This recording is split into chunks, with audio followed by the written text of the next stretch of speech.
अंगूठे विच वीडियो वेखने का ट्रेंड शुरू होया तो तुहाडे वीर दे अंदर भी ख्वाहिश पैदा हुई कि यार मैं भी वेखां भी अंगूठे विच वीडियो किहो जी नज़र आउंदी है।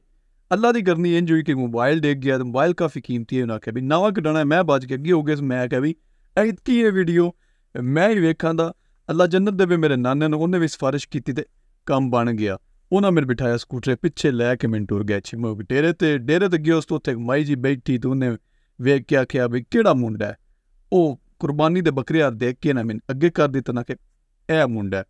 ਉਹਨੇ ਵੇਖ ਕੇ ਮੈਨਾਂ ਦੀ ਜਾ ਮੇਰਾ ਪੁੱਤਰ ਭੱਜ ਕੇ ਨਲਕੇ ਤੇ ਨਾ ਵਜ਼ੂ ਸ਼ੁਜ਼ੂ ਕਰ ਗਿਆ, ਤੁਹਾਡਾ ਵੀਰ ਬਜਿਆ ਗਿਆ ਬਿਲਕੁਲ ਹਾਜੀ ਨਮਾਜ਼ੀਆਂ ਹਾਰਨਾ ਸੁन्नत ਦੇ ਐਨ ਮੁਤਾਬਕ ਵਜ਼ੂ ਕਰਕੇ ਵਾਪਸ ਆਇਆ। ਤੇ ਉਹਨੇ ਜ਼ਮੀਨ ਤੇ ਇੱਕ ਦਾਇਰਾ ਖਿੱਚਿਆ, ਮੈਨੂੰ ਉਹਨੇ ਵਿਸ਼ਕਾਰ ਬਿਠਾਇਆ ਜ਼ਮੀਨ ਉੱਤੇ ਤੇ ਮੈਨਾਂ ਦੀ ਕਿ ਮੇਰਾ ਪੁੱਤਰ ਅੰਗੂਠੇ ਤੇ ਧਿਆਨ ਕਰਨਾ ਹੈ, ਇੱਧਰ ਉੱਧਰ ਨਹੀਂ ਵੇਖਣਾ, ਬਿਲਕੁਲ ਅੰਗੂਠੇ ਤੇ ਤੇਰਾ ਧਿਆਨ ਹੋਣਾ ਚਾਹੀਦਾ ਹੈ, इधर उधर बिल्कुल तेरा ध्यान नहीं जाना चाहिए, नहीं तो जिन अमल इंज नहीं करते। वो मैं दिल में आख्या भी फिल्म पा नहीं फिल्म विखा। खैर जी वारदात शुरू होंदी है। मैंने दी अंगूठे ते वेख, अंगूठे ते ध्यान कर, इधर उधर बिल्कुल तेरा ध्यान नहीं जाना चाहिए, तेरा अंगूठे ते ध्यान जा रहा है, बिल्कुल तेन अंगूठा सारा साफ नज़र आ रहा है, तेरी अखा सामने सफेदी छा रही, अख बंद कर अख खोल, तेन कोई चीज़ नज़र नहीं आ रही, सब कुछ धुंधला हो रहा है। तो उस जगह ते पहुँच गए जिथे मोबाइल है, उत्थे हर शै तेन नज़र आ रही है, तेन वो जगह नज़र आ रही है, तू उस जगह जानना है, तेन को बंदा नज़र आ रहा है, कोई शै नज़र आ रही है, वो मोबाइल नज़र आ रहा है, किहड़ी जगह ते डिग्गा पिया है, तू उस जगह जानना है, लफ्ज़ बयान कर मेरा पुत्र। वो मैं हुण वेखी जा रहा मैं वेख्या ना भाई पिछले 15 मिनटां तो मैंने कुछ भी नज़र नहीं आ रहा। वो वेख के दिए वालियां लै जाओ, ये ते जिन असर नहीं करते। मैं बड़ा डाडा ना दिले विच परेशान ते बड़ा हैरान भी।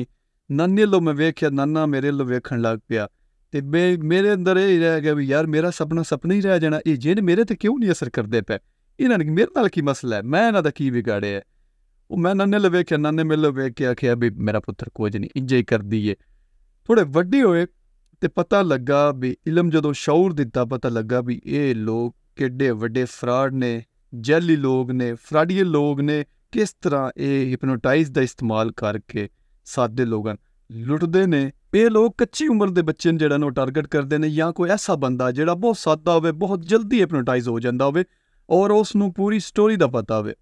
घरां विच जदों भी कोई वारदात होंदी है, मोबाइल डिग गया, कट्टा खोल गया या जो भी वारदात हो गई, उहदे बारे हर घर विच कोई ना कोई स्टोरी नरेट की जाती है, घड़ी जाती है, दसी जाती है कि फलाने च आया होना, फलाना आइयां ही आया होना, आइयां ही कीता होना।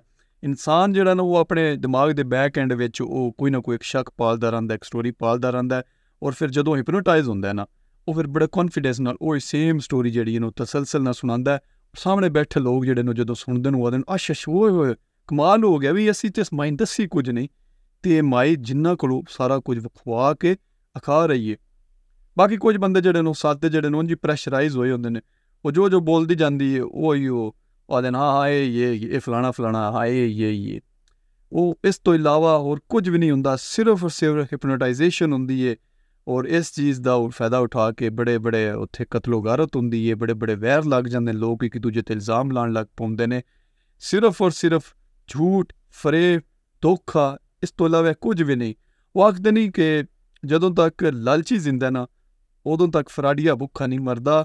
ये फराडी वाली गल जिहड़ी ने ये हुण मैं कल सुणावां दा। यार मित्र सज्जन बेली प्यारिओ, रब रखा।